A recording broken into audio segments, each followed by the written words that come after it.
اسمه الهرم الغذائي. ماشي؟ طبعا مع المس اول قمه اسم مكتوب البيض والحليب ومشتقاته. ايش مكتوب؟ البيض والحليب ومشتقاته. يبقى في قمه الهرم يا انتي ايش موجود عندنا؟ البيض والحليب. طيب يا انتي ايش مشتقات الحليب؟ مين يقول لي؟ مشتقات الحليب اللبن، الجبنه، اللبنه. ممتازين يا انتي، ممتازين. يبقى يا انتي من كتر الحليب ما هو مهم في حياتنا اليوميه حطوا لنا اياه فوق يا انتي على قمه الهرم. ماشي؟ عينك معي محمد؟ خلاص على قمه الهرم. بعد هيك يا انتي بيجي الفواكه والخضروات، الدهون، النشويات، السكريات، هذه يا انتي كلها لازمه للجسم، بس اهم حاجه هنا مين؟ الحليب. اهم حاجه مين؟ الحليب والبيض. طبعا يا انتي الحليب مهم كثير في حياتنا اليوميه. بيحمينا يا انتي من تسوس الاسنان، والله لا نفوتكم. بيحمينا من تسوس الاسنان، بيحمينا من ايش يا انتي؟ من اي مسببات للامراض، لا سمح الله، جراثيم، ميكروبات، فيروسات، برضه هذه بتقينا منها. ماشي الحال؟ عندنا الطفل يا انتي اول ما ينولد، الطفل ايش غذاؤه الاساسي؟ الحليب. الحليب. في حد يا انتي بينزل من بطن امه باكل شاورما ولا باكل فلفل؟ طبعا لا، ايش غذاؤه الاساسي؟ الحليب. ليش يا انتي؟ لانه مهم لصحه الطفل، هو اللي بيكبره، هو اللي بيغذيه، هو اللي بيقوي العظام، عشان اسنانه يا انتي ايش؟ يكونوا كويسات. صح ولا لا؟ صح. طيب يا انتي عمرنا سالنا حالنا سؤال، ليش الحليب لونه ابيض؟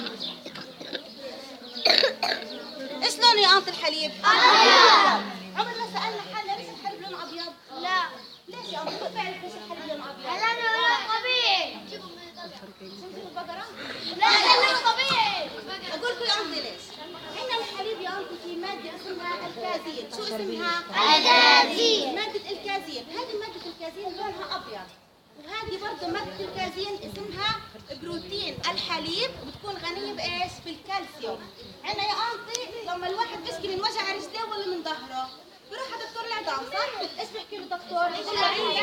بقول له عندك نقص كالسيوم. وايش بيروح يشرب؟ الحليب. ايش بياكل؟ الحليب. ليش يا أنتي؟ عشان في مادة اللي هي ايش؟